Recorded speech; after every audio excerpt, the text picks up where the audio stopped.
Mette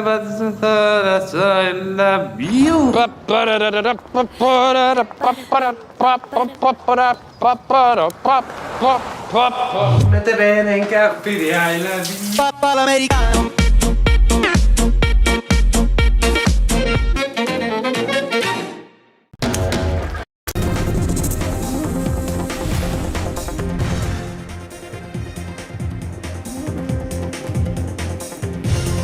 Good evening and welcome. You're on India Matters this Wednesday night with me, Shiv Arur. Let's get started with the top stories we're tracking at 8. Government briefs all-party meeting on the ongoing conflict in West Asia. Detailed discussion on security, diplomatic and humanitarian aspects. Government assures on energy stocks, including gas cylinders, rejects the opposition's silence charge. America's 15-point peace plan to end the war shared with Iran. Trump wants Tehran to abandon nukes and reopen the Strait of Hormuz. Iran replies, wants to levy fees on the oil choke point, demands closure of US bases in the Gulf, issues its own 5 conditions back to the US. Massive American military build-up in the Gulf. US Army Airborne Unit now heads to the war zone. 7,000 plus US troops and Marines now Iran-bound. Iran sends warning to US troops, says, come closer, we've been waiting for this moment for 2 decades. NDTV brings you a ground report from the closest possible approach to the Strait of Hormuz. We've managed to access this sensitive maritime route and capture pictures from the region as they play out. The government's big push for piped gas amidst fuel concerns due to the Iran war. Those refusing to switch to PNG, if the option is available, will lose their LPG connection, says the government. And ahead on the show tonight, with jets and bombers not really doing the job for Trump, is he planning to put boots on the ground in Iran next? Are we staring at a possible ground invasion or even a limited ground operation in Iran? I'm going to be talking about that. And also how the tremors from the US-Iran war are being felt far away in Taiwan. Could China be looking at an opportunity or a window of opportunity to do what it has always done, which is capture Taiwan? Let's begin with the breaking news tonight.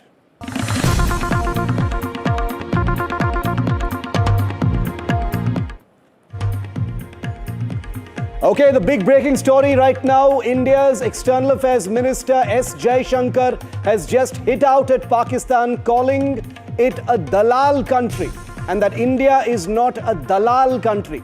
Dalal is a Hindi word for broker or middleman.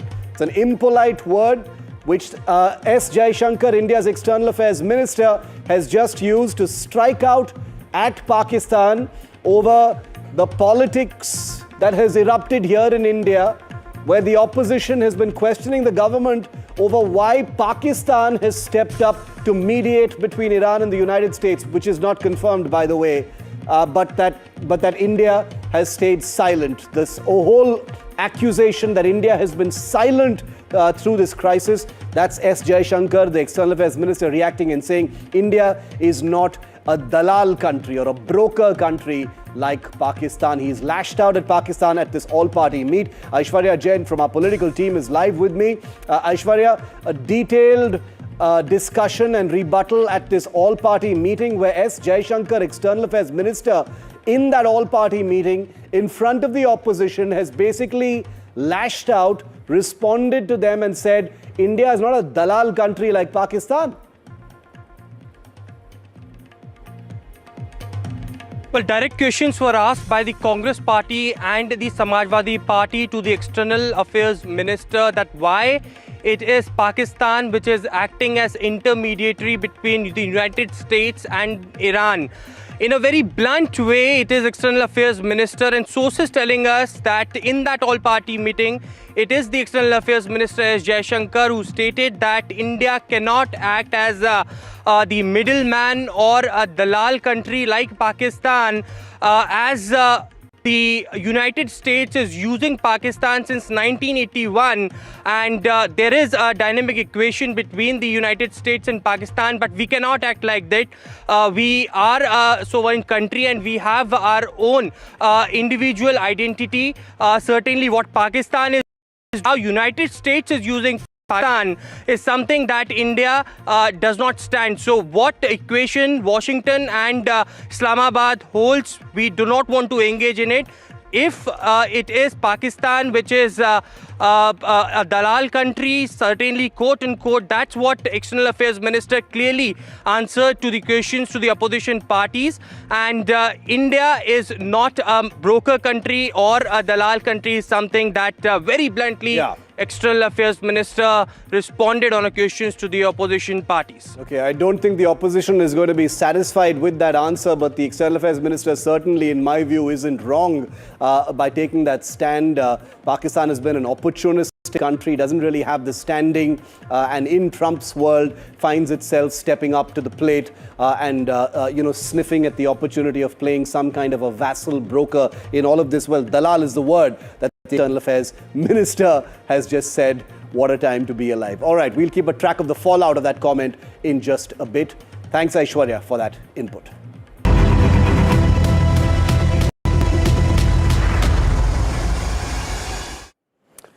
And straight to our lead focus tonight. America may be preparing to do in Iran what is still considered unthinkable by most Americans. Nearly a month into this war, two amphibious assault ships of the US Navy, the USS Tripoli and the USS Boxer, are sailing at full speed towards Iran as we speak. The US Army's 82nd Airborne Division, thousands of troops, Marines, forces that can be deployed within 18 hours of an order, are all bound for Iran as we speak. America already has 50,000 troops stationed across the Gulf, but these new troop movements are literally built to put boots on Iranian soil. And why? Well, the airstrikes over a month of operations simply haven't worked. The Strait of Hormuz blockade has stumped Washington, by Trump's own admission. Iran's tiny Karg island cannot be seized by air power alone. Iran's uranium cannot be secured from 30,000 feet in the air. If regime change is truly the goal, you at least need some boots on the ground to at least try to achieve it. It hasn't happened with 15,000 airdropped bombs and missiles over the last 26 days. The reason for this looming shadow of a possible ground operation or an invasion or even a limited operation is simply that this war has not gone to plan. Iran has proven far more resilient than anyone in Washington expected. Casualties and losses are mounting, objectives keep shifting, and the core goals of this campaign remain unmet. This war has also widened dangerously beyond Iran's borders, sending global shockwaves. Now an American ground operation in Iran should be unthinkable. America's recent history of land wars in the Middle East, Iraq, Afghanistan should make any commander hesitate. The costs, the duration, the human toll were catastrophic in all of those operations. But Trump is a president under pressure to show results in a war where Iran has repeatedly surprised him. And we all know that Trump is a president unlike any other. And when a leader needs a victory and conventional options have failed, the unthinkable has a way of becoming Trumpian policy. US forces on Iranian soil may no longer be so completely off the table. And right here on India Matters last evening, we had two global voices, one from Washington and the other from Tehran, talking precisely about the possibility of ground operations. Very important. Listen into them. We're about 75% of the way there. We're not 100% of the way there, but we're not at a 50-50 stage either. You cross over, and now what you have you move from what I call disruption to damage. Actually fighting on the ground. I don't think Americans can manage to do that, but if they're foolish enough to try it, I think you're going to have a lot of young families destroyed. This is not what Iran wanted. These are young people with young families. Now, ground operations are horrifically complicated, and there is no simplifying them. As a defense journalist myself, I would never want to simplify something with as many layers as a military operation in a country. But I want to show you one simulated version of what a ground operation may actually look like.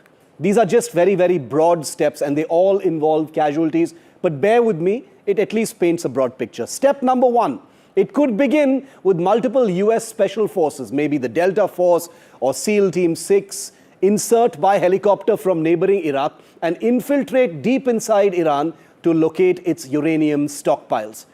Then a fleet of C-17 heavy-lift aircraft paradrop about 1,500 US troops of the 82nd Airborne Division in the southwest part of Iran, which is its oil heartland. They also seize the airport over there. Very, very important airport. Step number 3, massive US Marines assault from the USS Tripoli, the first big ship carrying all those Marines coming in from Japan. It lands on Karg Island and takes control of Iran's oil export hub. Remember, that's been a big target since the early days of this war. Then a second amphibious assault by US Marines from another ship, the second ship that's headed towards the Persian Gulf, the USS Boxer, happens on, let's say, the Bandar Imam Khomeini port, which is a very strategic cargo and oil terminal in the south part of Iran, and seizes complete control of that, cutting off any economic activity.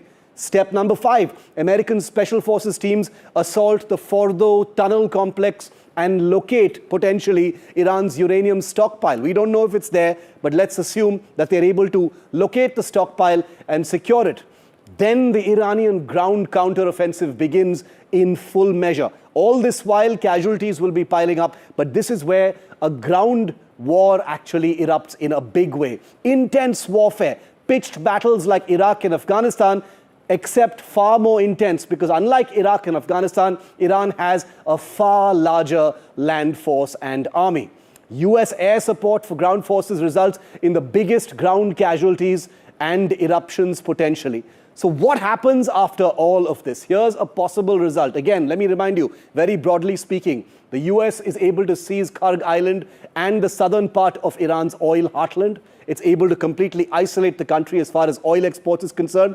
The Strait of Hormuz remains unresolved. The US is able to capture some parts of it, but Iran continues to use asymmetric warfare to control parts of it. Mass military casualties on both sides, obviously civilian casualties in Iran as well. And the US military, in a limited or large way, gets bogged down in Iran. That is just one possible broad scenario of what a ground operation looks like. There are no easy measures. It can never be a neat operation. These things are never just clean operations, and that is the truth about warfare. Joining me live now is Colonel Mark F. Canshin. He's a retired US war veteran from the Marine Corps who has served with distinction in Iraq, in Afghanistan, in other parts of the Gulf. He's served tenures and been a combat soldier, and a Marine in many of these war theaters, and has first-hand experience of what it's like to be deployed there in a ground operation of the kind that may very well be unfolding in Iran as well. Colonel Canshin, really great to have you. Thank you very much. Your experience, your combat tenures are very valuable to this conversation. So I'm going to start it off by asking you, are ground operations, in your view, Colonel, in Iran now a distinct possibility? Well, they are, but I would call them limited ground operations. This is not going to be an operation like Desert Storm or the invasion of Iraq in 2003, where the United States had hundreds of thousands of troops. This will be something much narrower. There are about 2,200 Marines that are now offshore out in the Arabian Sea. There are another 2,700 that are on their way. They won't get there for probably the first of them in 2 weeks and most of them in 30 days. Apparently, the United States is sending 2,000 paratroopers from the 82nd Airborne. So you're talking about maybe 5,000 U.S. troops there in the near term. That's enough to potentially seize one of the islands in the Straits, possibly even Karg Island, although that's more difficult. It's not enough to land on the Iranian mainland. There are just too many Iranian ground forces for such a small U.S. force to deal with. The Iranian ground forces number about 1 million plus another 1 million in the Basji militia. That's just too much for a small force like this to face. Colonel, what would such a limited ground operation, if it happens, typically look like? What kind of missions would there be? You've served in Iraq and Afghanistan, so tell us about what these missions would look like. Yes. For example, the Marines might seize one of the small islands to the east of Keshem Island in the Straits of Hormuz. They're small, they're lightly garrisoned, and the Marine Corps is designed to capture small islands in an assault. They have the shipping, they have the equipment, they have the training. Once one of those islands was captured, the United States would move anti-air, anti-missile, probably anti-ship units there to put a bubble over that part of the Straits of Hormuz and to help protect any convoys that might go through. They could conceivably go after Keshem Island, which is a much larger island. They'd need the paratroopers to help them there. And of course, there's much talk about Karg Island. Yeah. If the United States could seize that, it would have a stranglehold over Iranian oil exports, but that's deep into the Gulf. The Marines would have to go through the straits, probably not feasible right now. Paratroopers alone could do it, but it would be risky, so I don't see that happening in the near term. Is it pretty clear that if any operation happens, there would be a significant special forces component to this, Colonel? Delta Force or a U.S. Navy SEAL team going in like they did in Afghanistan and in Pakistan. Special forces, probably just a given if something happens? There's likely to be a special forces aspect to any operation. They can seize objectives ahead of time, attack special objectives, but I don't see them landing on the mainland to seize the nuclear materials. There's been lots of speculation about that, but it's much more difficult than what the United States did in Venezuela. Caracas is 30 miles off the coast. Esfahan, for example, where nuclear materials are thought to be located, is 500 miles from a launch point. The defenders are much stronger. The materials may be dispersed. Total of about 1,000 pounds, plus shipping containers. It's not a question of grabbing two people and walking them to a helicopter. So It would be a much more difficult operation than seizing Maduro in Caracas. And even that was at the edge of what was practical. Many things could have gone wrong there. So I don't expect special forces to launch a raid to capture nuclear materials. But you're saying that, boots on the ground, as it were, Colonel, would be needed to meet at least some of the objectives that have been enunciated by President Trump so far? Well, Iran is still fighting back. In terms of whether there will be limited boots on the ground, not clear the president has made a decision, but he's putting in place the capabilities that would allow him to perhaps seize these zones. So the capabilities will be there. Not clear if the president will actually execute an operation like that. And in terms of the goals of the operation, those have shifted, and there's some disagreement or even confusion about what they are. Of course, at the very beginning, the president talked about regime change. Later, he talked about unconditional surrender, but the administration seems to have backed away from that and focused on its two key objectives, that is, the nuclear program and the ballistic missile program.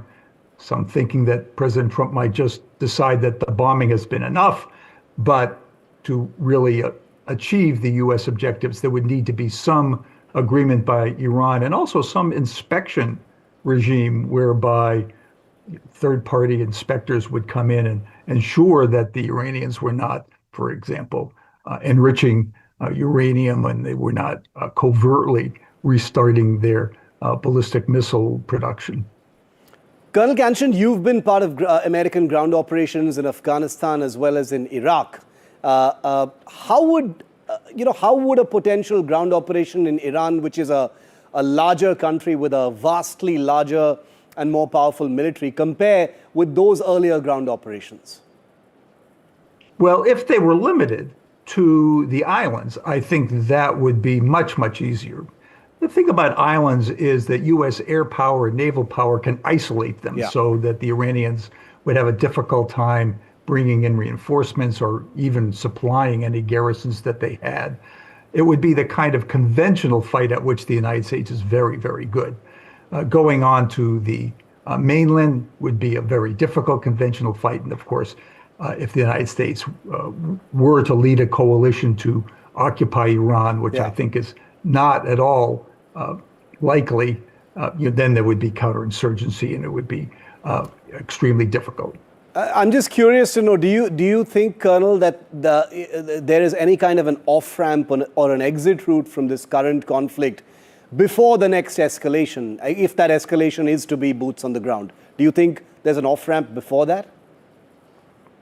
Well, one off-ramp would be President Trump declaring victory and arguing that what he has accomplished so far is enough to set back the nuclear program even further, to set back the ballistic missile program, and possibly even say that if Iran were to restart either program, that the United States and Israel would come back. That's possible. I don't know that Iran would accept that, but they might just state that and then stop the bombing and reduce the number of forces. It's conceivable that the negotiations might achieve some settlement. I'm not very optimistic. Of course, we hope that they can. The problem with the negotiations is that there are 6 parties that are involved, and they all have to agree. And the 6 parties are the U.S. and Israel. On the one hand, there's whoever the United States is talking to. Plus, there's the Revolutionary Guards, which really control Iran. They're the ones with the guns. They're the ones with the influence. So, and they are different from whoever we're talking to in the Gulf. And then there's the Gulf states themselves who will want some say in what happens. And finally, there's the rest of the world, particularly Europe and Japan, that depend on Persian Gulf oil. They'll want to have some say also. Getting all of those people to agree, all those parties to agree, that's going to be very difficult. I share your assessment on that, Colonel. One final question then. How would any potential ground operation, and I grant that we don't know if it's going to happen or not, or if it could be limited as you suggest, but how would any of this go down politically in America if troops need to be sent in? Well, there's a lot of opposition to boots on the ground, but a limited operation would not have the opposition that a major operation to overthrow the government would. And a lot depends on how successful it was. If an invasion or an attack on one of the islands were conducted and that was successful and that led to the opening of the straits and the end of the war, the American public would be quite happy with that. On the other hand, if it failed, if there were high casualties, then it would be very unpopular. I think that what President Trump is looking at is that the war is not very popular and gets less popular the longer it goes on. So he's looking for a way to end it quickly. Colonel Mark Canshin, it's been great to have you. It's always good to speak to former soldiers who've actually served in some of these theaters. Very valuable to hear your words on this developing story. Thanks very much. Great to have you tonight here on NDTV. We've got some breaking news coming in now.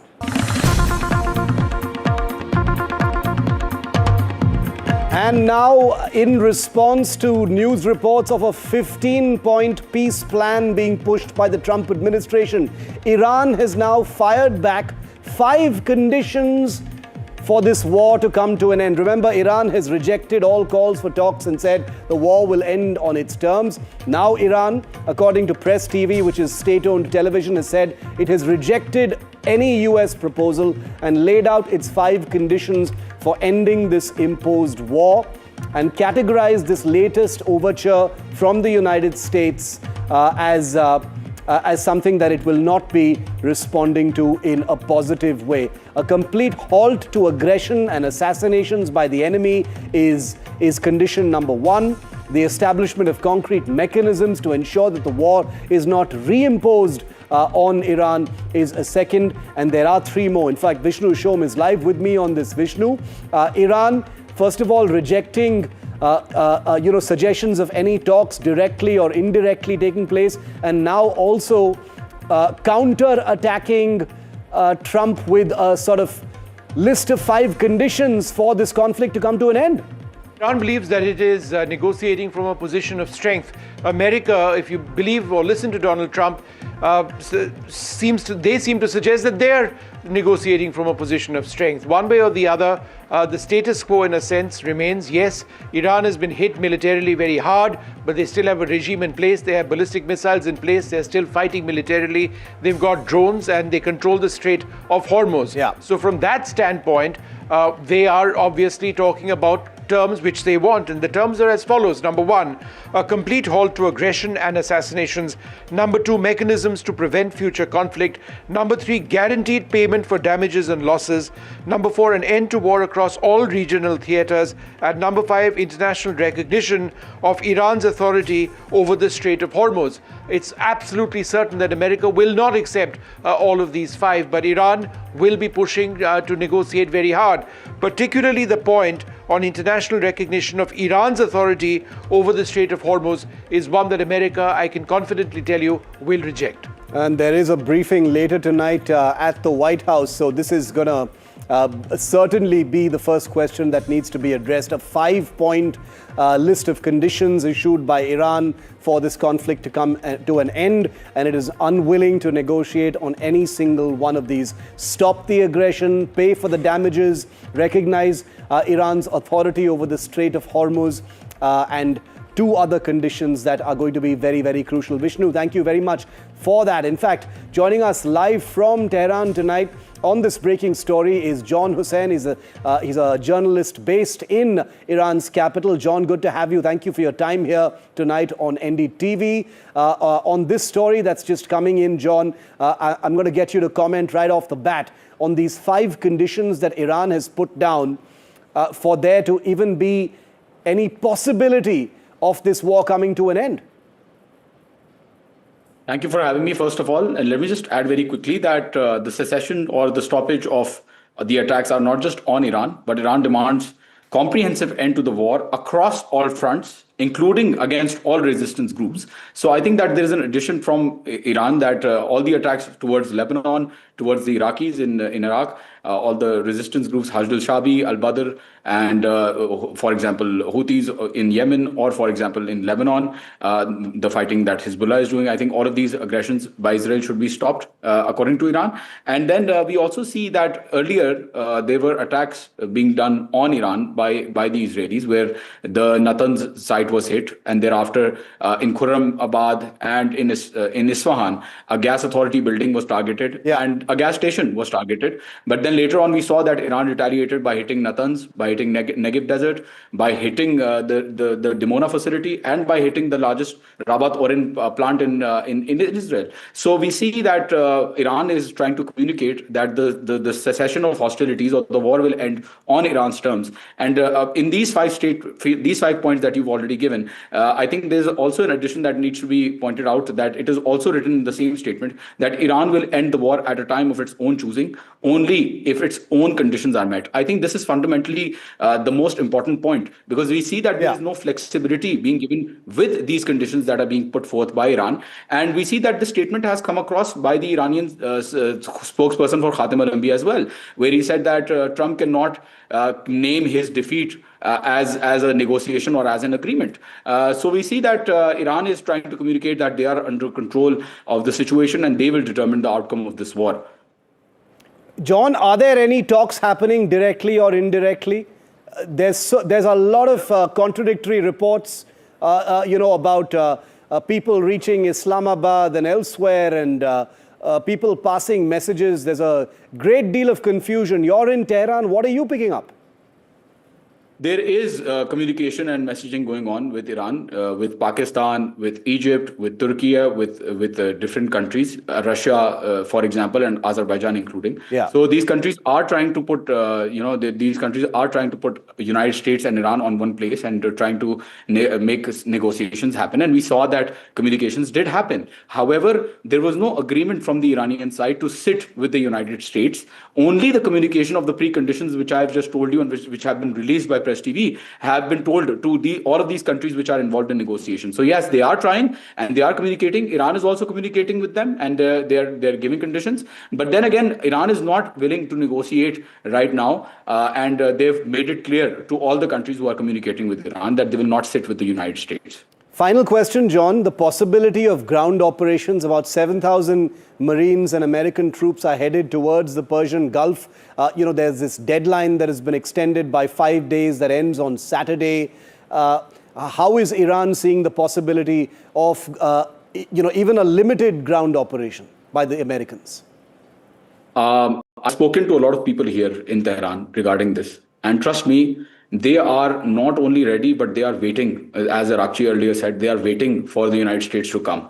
This is, I think, a trap by Iran that the United States should come, so that Iran might take revenge for what they did by imposing the war and by targeting Ayatollah Ali Khamenei. So I can tell you very confidently that Iran, if, for example, Qashem is which has no use primarily, it is used for fishing and which is used for salt. If Khark or Qashem Island is targeted and it is paratroopers drop there, or if there is an invasion, then let me tell you very confidently that Iran will not hesitate in striking its own islands if its people are over there, if its people are, if they are attacked, or if they are killed, or if they are, because people over there are also armed to the teeth. There is a lot of deployment that has happened in these regions. So I think that the United States, with all of the threat looming of the civil war, because Israel First policy is being exposed by the likes of Nick Fuentes, Tucker Carlson, Candace Owens, Max Blumenthal, and Owen Jones, and all of these people, and with the sentiments of the American public and the midterm elections coming,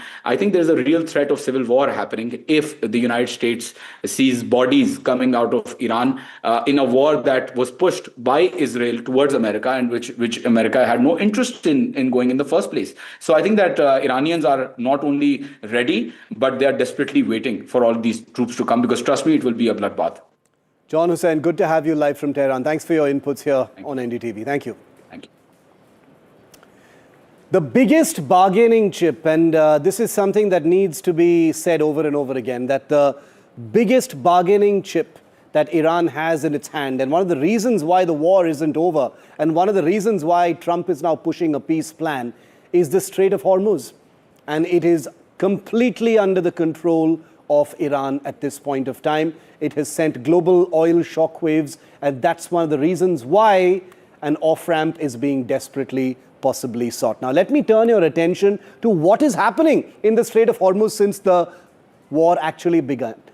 Just keep your attention very closely on this map as we go through the dates since February the 28th, and you will see just how many ships have actually been attacked, either by missile or by drone. Starting from February the 28th, let's keep that moving, and you will see how many ships have been targeted, either by missile or by drone. NDTV's DataFi team has put this together with open source and available data of how many missile attacks and how many ships have actually been executed by Iran. There have been 3 drone attacks, there have been 11 missile attacks, 6 other projectile attacks, could be missile or drone, WBIEDs, that are waterborne improvised explosive devices, which are basically drone boats.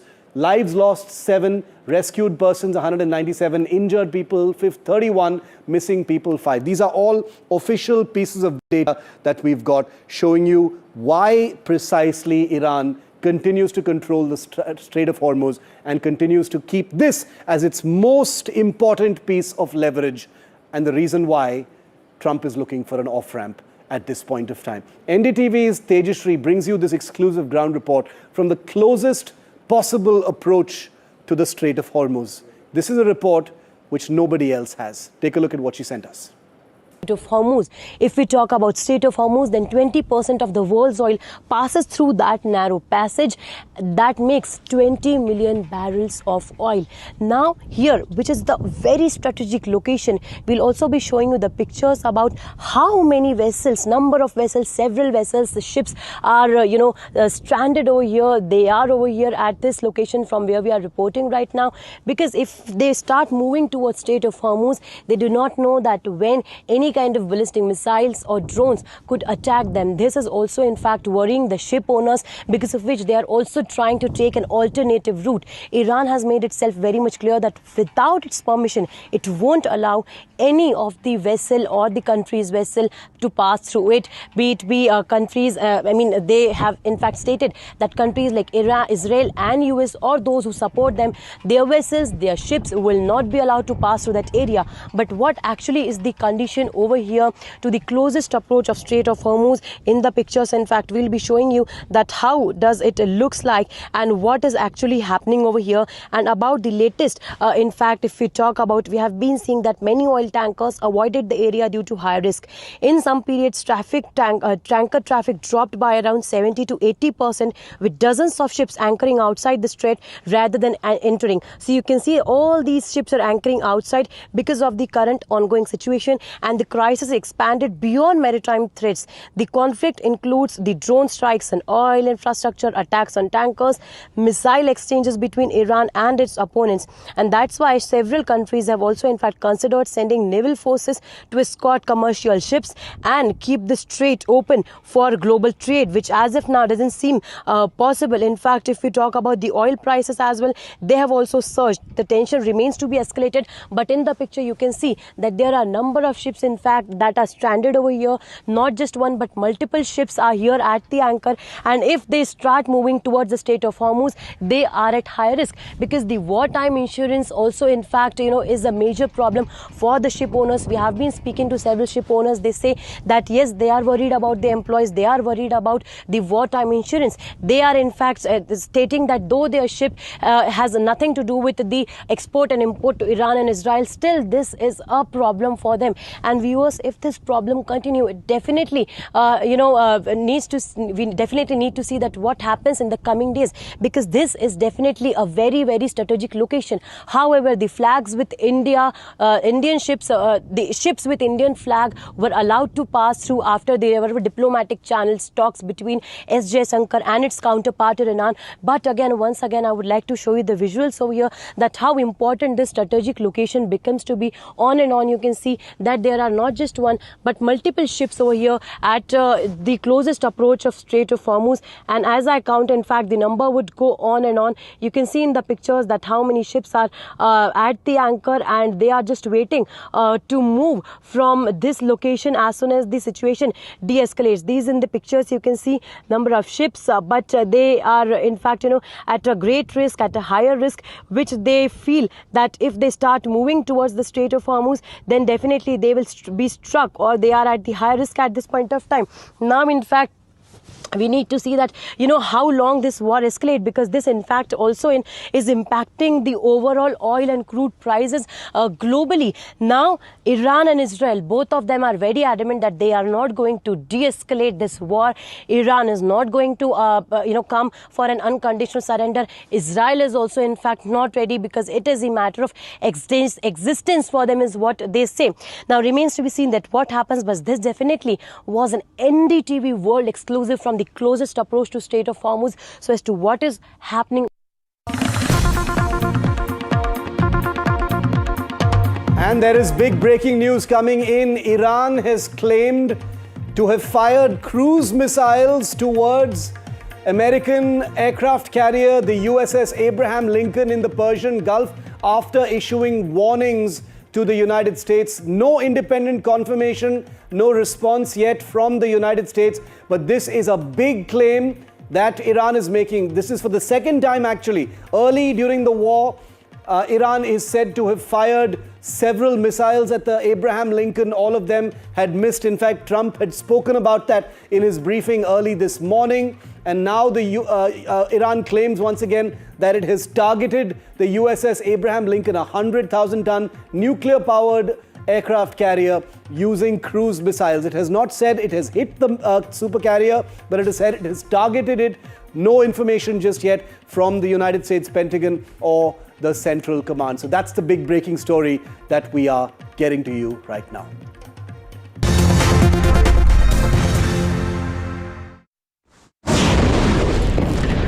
While America is consumed by Iran thousands of miles away, Taiwan is watching and feeling the tremors I was telling you about how the war is widening. The reasons are very real and mounting. Let me explain why. Now, Taiwan's defense analysts and lawmakers have warned that a US bogged down in the Gulf region could be stretched too thin to respond swiftly if Beijing moved against Taiwan. Taiwan is a tiny island just off the coast of China. And now with ground operations potentially next in Iran, the fear has deepened. The Iran campaign is already draining the very ammunition and missile stockpiles that were meant to deter China's ambitions toward Taiwan, which basically means the US would respond and protect Taiwan in the event that China attacked. But the US is now bogged down in Iran. Its ammunition and missiles are running low, and therefore it may not be in the best possible position or best possible priority to respond. China is reading all of this carefully. Military experts warn that Beijing may see an America entangled in the Middle East as incapable or unwilling to fight a two-front war and could accelerate strategic actions against Taiwan, the South China Sea, and across the first island chain, things it has wanted to do for a very long time. Remember, China says that Taiwan is not a separate country, it is a part of China. China has also been studying the Iran war closely, particularly possible tactical oversights by the United States in attempting to disrupt Iran's chain of command, drawing lessons it could apply to a potential future invasion of Taiwan. Now, an actual Chinese invasion remains extremely difficult, like any combat operation. Militarily speaking, and analysts say Beijing's appetite for conflict has likely also been dampened by a slowing domestic economy and purges within the Chinese military leadership. It won't be easy for China, not at all, but that doesn't mean it's not on the table. And it doesn't mean that tremors aren't real or that circumstances are far more appealing now for an invasion of Taiwan than before. The Iran war was always going to have consequences beyond the Middle East, and Taiwan is now living proof of that. This is a war with global geopolitical aftershocks, and they are only just beginning. Now, let me tell you why any mission Taiwan, any grab or invasion or takeover of Taiwan by China, something it has long wanted to do, is really, really not that simple. First of all, it is a tiny strait. It's a very, very narrow strait that separates China from Taiwan. Very, very violent seas separate the mainland from this tiny island. Amphibious assaults would be extremely difficult. That is a given in any marine landing operation. Landing sites to invade Taiwan are not on the China-facing side of the island, but on the other side of the island. There are very few landing sites and beaches, and even these in Taiwan are actually heavily mined. Taiwan will see an invasion coming very, very early if it happens at all. Satellites, radars, undersea sensors. Taiwan is basically like a military garrison. It has this huge shield all around it because its very existence stands threatened by China. Missiles would target Chinese troop carriers. Airfields are already hardened. Runways are rapidly prepared. They've got an advanced air force. They've got a huge air defense shield. The mountains favor defenders always, not invaders. And there are many instances in history that actually prove that. There would be possibly urban warfare in megacities where Taiwan would have the advantage, even though it wouldn't be able to match the Chinese in numbers unless the Americans came in. And remember what I just told you about where the Americans are occupied. The military blended into civilian terrain in Taiwan would make it very difficult for any kind of invasion to differentiate between civilian and military targets. There's a hugely decentralized command. It's a tiny island, but decentralized command, which means it's very difficult to conduct strikes to decapitate the leadership because it's just distributed all over the island. There are mobile missiles that could hunt the Chinese naval fleet that would approach the island and be central to any possible invasion plan. Submarines that are operated by the Taiwanese Navy would threaten any supply lines. The first potential wave of a military attack by China would suffer the heaviest losses, thousands of casualties if it was a days-long operation. But remember that China, some analysts say, must, if it ever thinks of taking Taiwan, must win fast or it could be doomed to completely fail, tactically speaking, because a prolonged war would invite US intervention. Japan's bases become active factors, and the economic shock would hit China immediately. Now remember that China has already war-gamed and thought of all of these and a million more circumstances before even contemplating something like a takeover of Taiwan. But given China's one China, one nation policy, this is something that is never, never far from what they plan or want to achieve. Sana Hashmi is easily one of the world's most well-regarded and respected Taiwan and China scholars, and she joins me live from Taipei tonight. Sana, good to have you and good to see you. Thanks for your time here on NDTV. Explain it to us, Sana, why tremors from the US war in Iran are being felt right now where you are in Taiwan. Thank you, Shiv. It's such a pleasure to be back. And I think you have explained it really well, what's happening and what could be China's next move vis-a-vis Taiwan. Let me start with that if there's going to be a next war, it's going to be in the Indo-Pacific. There's hardly any doubt about that. Either it's going to be South China Sea or it's going to be Taiwan. If it happens in South China Sea, that means there would be miscalculation. But if it's going to be Taiwan, that means it's going to be very, very intentional. And you rightly mentioned that there are all the reasons for Taiwan to worry about if Taiwan is next. Taiwan could be very well next. Xi Jinping has multiple times said that China won't really hesitate in use of force for invading Taiwan. If it's going to happen anytime soon, and if it's going to happen when the US is distracted specifically with number of wars and specifically with its war with Iran, we can't really say it, but I don't really see it happening anytime soon. And the so-called Davidson window that's going to happen in 2027 is also approaching soon. And you also mentioned in your initial comments that there are domestic issues and there are purges. So there's absolutely military and leadership chaos happening in China right now. Of course, it's very opaque, but it's no one's guess that it's actually happening in China as well. So, of course, China is learning a lot of lessons from what is happening right now. I don't really see a war happening anytime soon, but I think the question that we need to ask that what is China's approach going to be? And in my opinion, China's approach is going to perhaps be much more aggressive than it is right now and be more coercive and initiate perhaps different gray zone tactics that we haven't really seen yet. And when you talk about China, the techniques, gray zone activities, there's no end to it. So absolutely China is learning, but whatever is happening in the Middle East is all data for China as of now.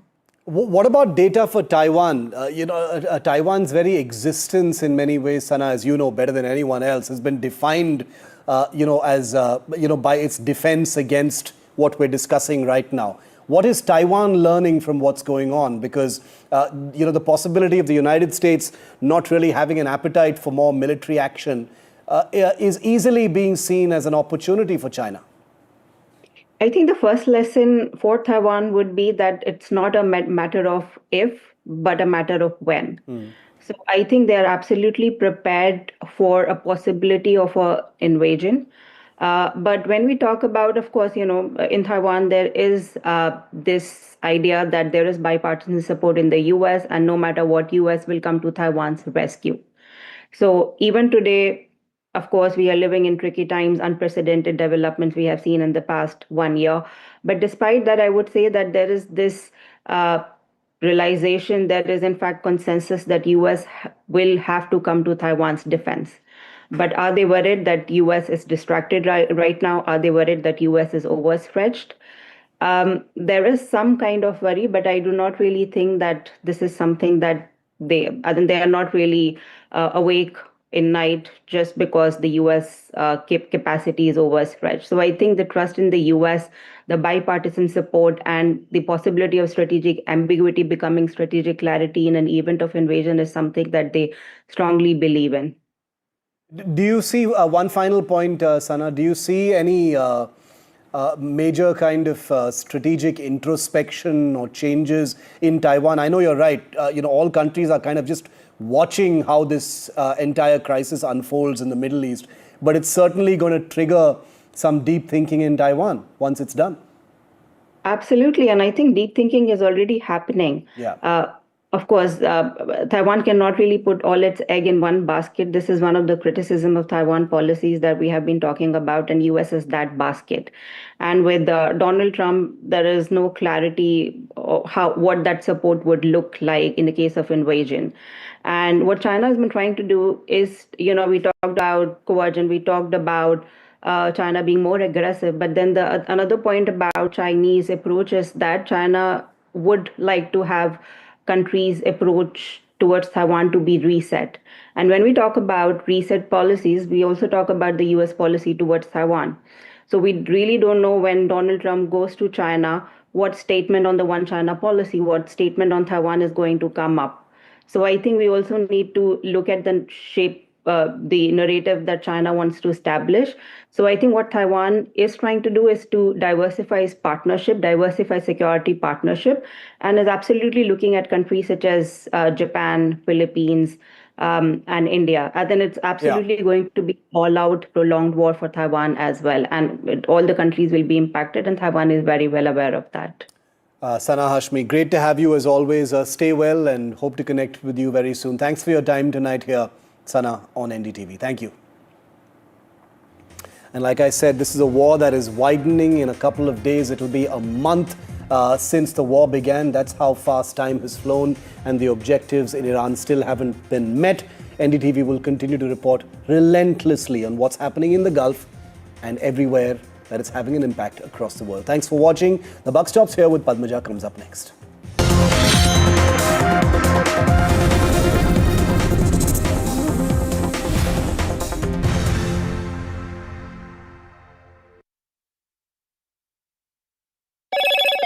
Hello, Moto. Motorola, India's leading AI smartphone brand. Motorola Signature, India's #1 camera phone. Grab Motorola Signature today.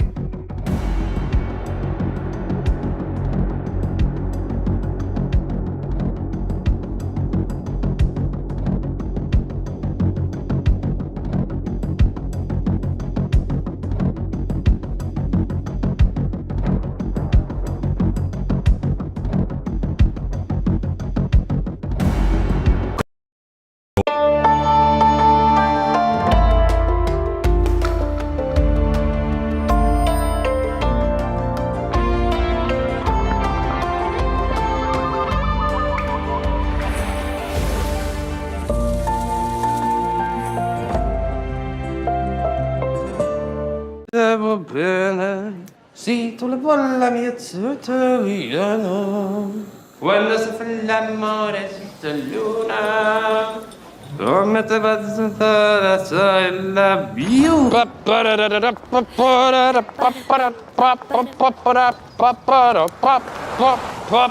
mette bene in capi di I love you papà l'americano.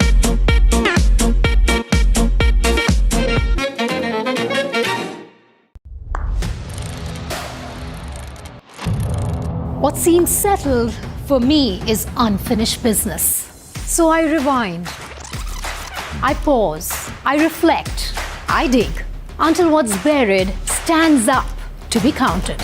Breaking ground, not just headlines, the meaning behind them. This is Breaking Ground with me, Vedika Sood. The fairways of Qutub Golf Course set the stage as the NDTV DP World PGTI returns for its 5th edition, from surgical iron play to composed putting on greens that run true. India's top pros join the capital's corporate leaders for a celebration of skill, sportsmanship and connection. Watch at these times. Tamil Nadu votes decisive, uniquely the way it does. Politics, power and cinema and all of that in an unprecedented Dravidian script. This is not an election easy to call. It never has been. And unravel grassroots conversations with the voices that matter. That's why we travel across Tamil Nadu to get you the real picture. From the OG of Indian elections comes the next big political blockbuster. Because Tamil Nadu. What's Only the way Tamil Nadu does. Tamil Nadu elections on India's original election was.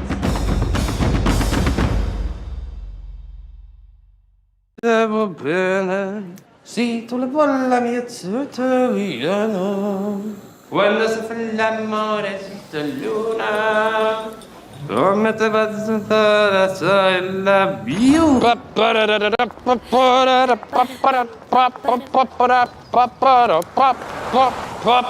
متبين كافي على بابا الأمريكانو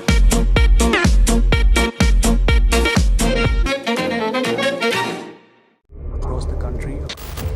He has tracked the pulse of power from Washington to Korea. Witnessed history being made in global capitals and conflict zones. Brought clarity to complex issues of national security and international affairs.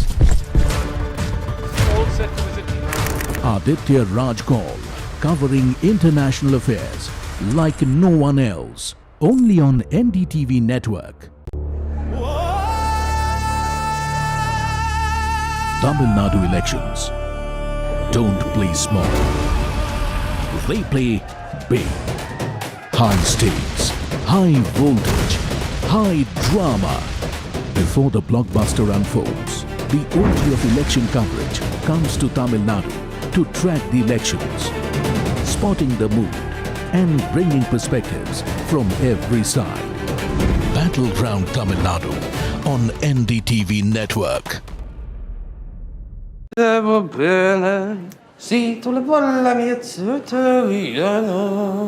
والنصف الأمارة اللونة ومتبذل إلا بيو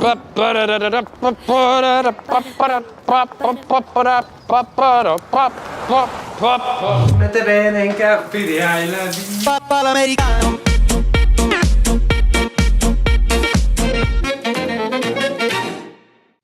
The man behind Roaring Lion. Can you say a word? Israel's warfighter prime minister on NDTV. I spoke to our great friend, Prime Minister Narendra Modi. Spoke to him at length yesterday. Thanked him for his standing with Israel, standing for the truth, and for the enormous friendship of the people of India. They are much admired and loved in Israel. And I won't get into the details of the conversation, but I've spoken to him and I've spoken to many other leaders in the region and beyond. Thank you. First word since he declared war on Iran. Just behind me, Prime Minister Benjamin Netanyahu. An NDTV world exclusive to Aditya Raj Kaul.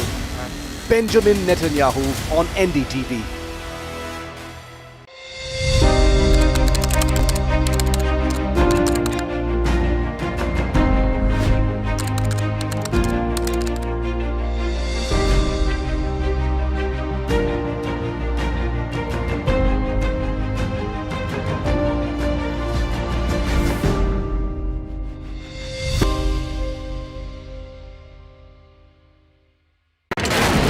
Front lines of Kargil. The fury of Operation Sindhu. So many attacks. The chaos and cries of disaster zones.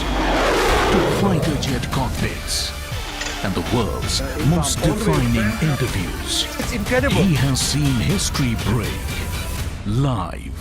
Unfiltered. 20,000 hours of live broadcasting. Welcome to Left, Right and Centre. Hard facts. War-struck country. Hard questions. In the Ukraine. 30 years of trust. In the Kargil area. North Ukraine. In France. In Italy. At Srinagar. Vishnu Shom for NDTV. Vishnu Shom. Only on NDTV. इनको यहाँ से जाना ही होगा।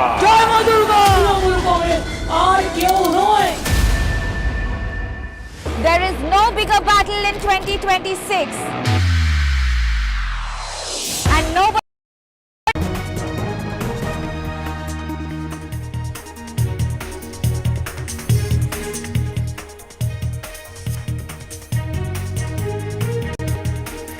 Good evening, welcome. Thanks very much for tuning in to NDTV. I'm Padmaja Joshi, and as always, remember on every story that you're talking about all day, the buck stops here. India can't be a dalal like Pakistan. It can't be a broker. It is not a middleman. What it is, though, is a country that will uphold its own interests and self-respect above all. That was the clear message that was given by the Indian government today to everyone who's been harping about how Pakistan has emerged as this great negotiator, the peacemaker, the deal maker between warring Iran and the United States. According to sources, when this issue was brought up today in the all-party meeting that took place this evening, the government was unequivocal on how India does not want to even be seen in the same grade, the same category, the same room as a country like Pakistan. As far as any potential mediation is concerned, that is driven by bilateral dynamics between Washington and Islamabad, and India doesn't have any control over it. But what it can control is its own standing. It will talk to all countries, it will advocate for peace, but it will not be reduced to a middleman